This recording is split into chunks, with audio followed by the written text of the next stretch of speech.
Hey, today I wanted to talk to you about what I see as a serious body image crisis among women over 40. So this manifests in a variety of ways. For example, it might be a focus on how you looked when you were younger, or it may be a focus on some ideal weight or image that you have in mind. And I've seen this cause so much unhappiness among women, and it's not talked about anywhere else. And so what I wanted to do today is have a real frank conversation about it and hopefully help you get more peace around your body and focus on the positives. For those of you who don't know me, I'm Melanie from Female Fitness Systems, and on this YouTube channel we talk about fitness, nutrition, and longevity. If you're new here, consider subscribing so you catch future videos from me. The first thing I wanted to talk about in regards to this body image crisis is focus that a lot of ladies have on their younger self. So they compare their bodies to how they looked when they were younger.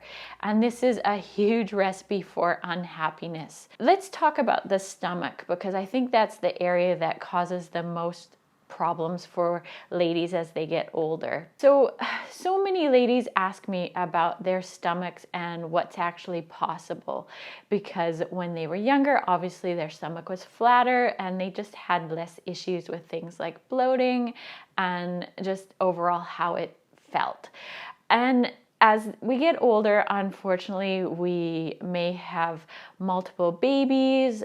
A lot of us have had surgeries. Skin starts to sag and we get some cellulite. And yes, we can get cellulite in our stomach, unfortunately. And so things are changing. And there is a lot you can do about it, and I think it's perfectly legit to strive for a flat stomach. But what I think causes a lot of unhappiness is focusing on how it looked when you were younger, especially if you've had pregnancies and surgeries, because at that point, your body has changed so much, and you may never have that perfectly flat stomach again. And unfortunately, that's just a part of everything that you've experienced in your life. And the other thing that I wanted to focus on that I think causes a lot of unrealistic expectations when it comes to our stomach is social media. So right now on social media, we're just seeing so many fitness influencers in these bra tops and tights, because that's the trendy fashion at the moment. And so we're seeing these perfect midsections everywhere. And the first thing to remember when you're seeing these photos is that most of these women are younger than you, for one, and a lot of these ladies don't have your body type. So ladies who have those real tiny waists are usually naturally hourglasses, and a lot of them, if they're fitness influencers, have had surgeries, breast implants, for example, and they have these natural wide hips. And so that also gives the illusion of these beautiful tiny waists and these curves. And the other thing is that these ladies on social media, they know how to manipulate an image. They know how to eat before a photo shoot so that their stomach is flat. They know how to hit the right angle so their stomach looks the best.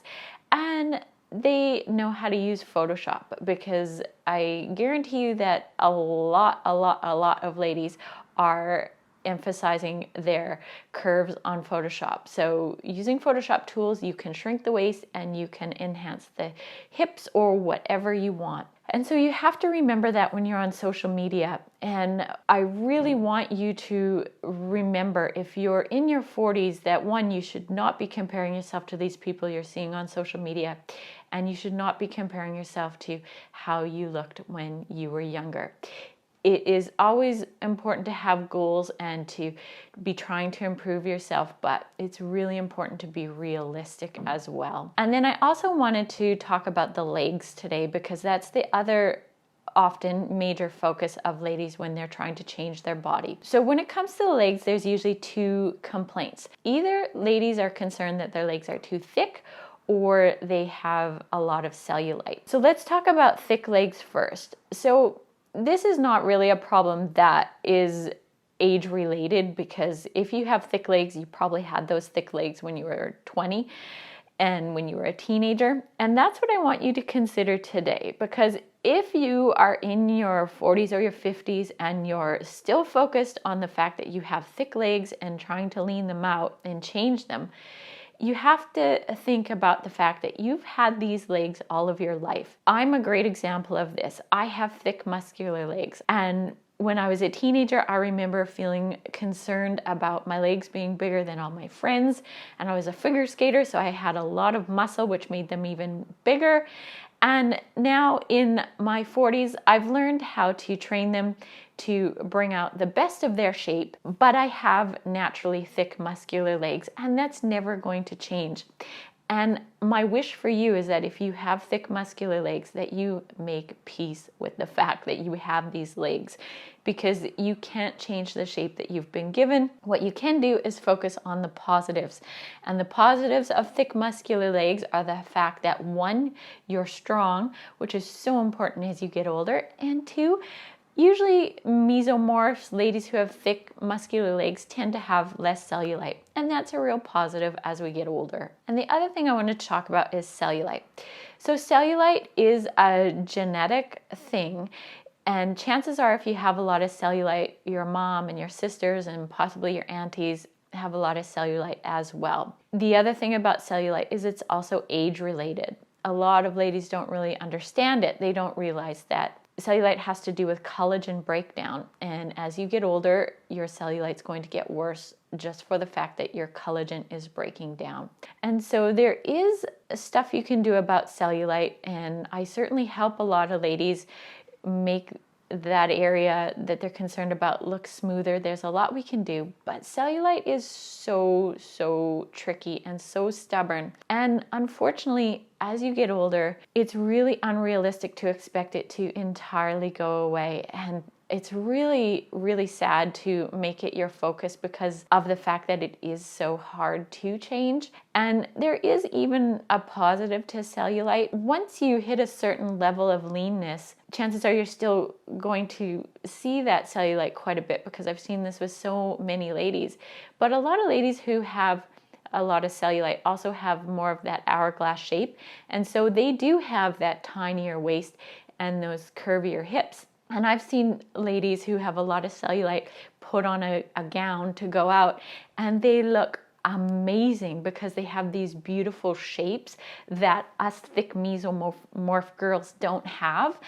And so there is a positive as well. And my wish today is just to help you be less focused on the cellulite if you have it, and more focused on the positives about your body. And you should always be doing an exercise program and trying to chip away at that cellulite, but it should never be your major focus and driving force when you're doing a fitness program. The other thing I wanted to talk about today in regards to this body image crisis is this desire to be a certain weight.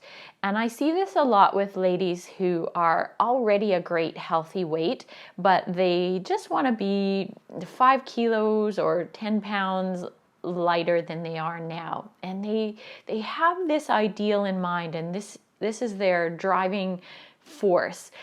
And until they hit that ideal, they're never quite satisfied. They really want to be this number on the scale. And that's problematic for me for a number of reasons. First of all, chances are you don't really understand what's going on with your body. So your body has a set point, which means that it has a certain weight and a certain amount of fat that it likes to be at. And trying to change that set point is actually really difficult. And chances are you already know this. You know your body likes to stick at a certain point. Now you can change your set point over time, which is often why when we were younger, we maintained a different weight quite easily. And so if your set point is, let's say, 65 kilos, or I think that's probably about 140 pounds, if that's your set point, then you're going to have to work really hard to break your set point, because that's where your body likes to be. Chances are if you get a little bit above that set point or a little bit below, you'll find that your body likes to bounce back to it. So to break it, you're going to have to be super strict with your diet. You're going to have to count every calorie. You're going to have to very strictly limit alcohol or give it up altogether, and you're going to have to really, really dial in your exercise. And when I start to explain to ladies what they're actually going to have to do to get that little bit of extra weight off, I can see them literally checking out. Like, most ladies don't want to do that. It's not a worthwhile trade-off to have to give up your social life and to have to try to fit in all this extra stuff in an already very busy and stressful time of life to hit some ideal weight that doesn't even really make sense for a lot of us when you step back to think about it. And that's the other thing I wanted to do today, is actually step back and think about that ideal weight that you have in mind and whether it's actually a worthwhile goal as you get older. So let's use myself for example. I tend to sit between 61 and 62 kilos. That's my set point.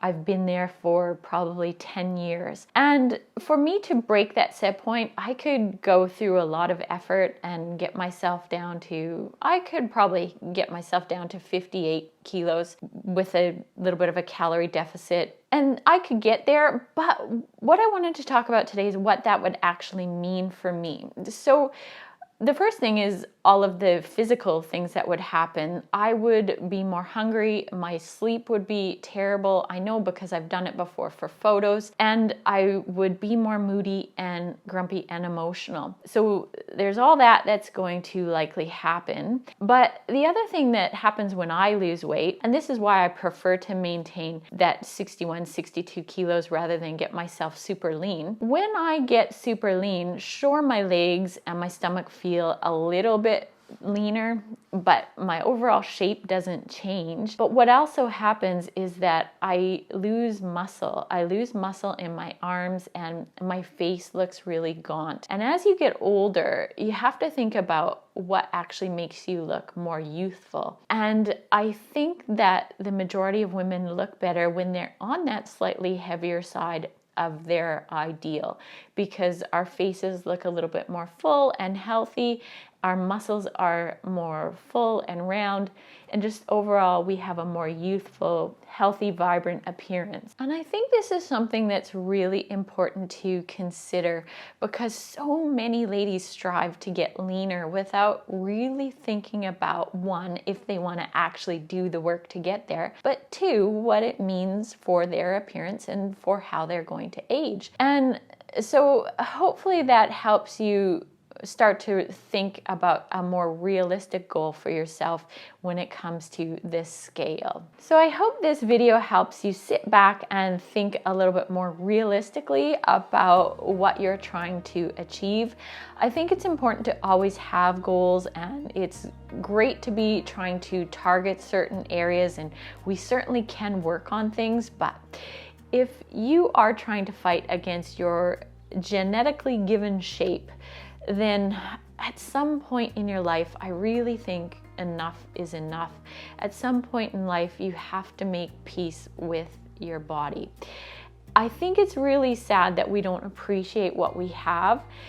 Now, if we're in our 40s, we look back in our 30s and we appreciate what we had then. But someday you're going to look back at what you have now and you're really going to wish that you had it. And so I want you to think about that, and I really want you to focus on other things like aging well and getting stronger. And if you want to change your shape, then that should be a fun process, and you should be focusing on bringing out your positives. One of my jobs as a coach is to help my clients set realistic goals, and I try to do this in my online programs.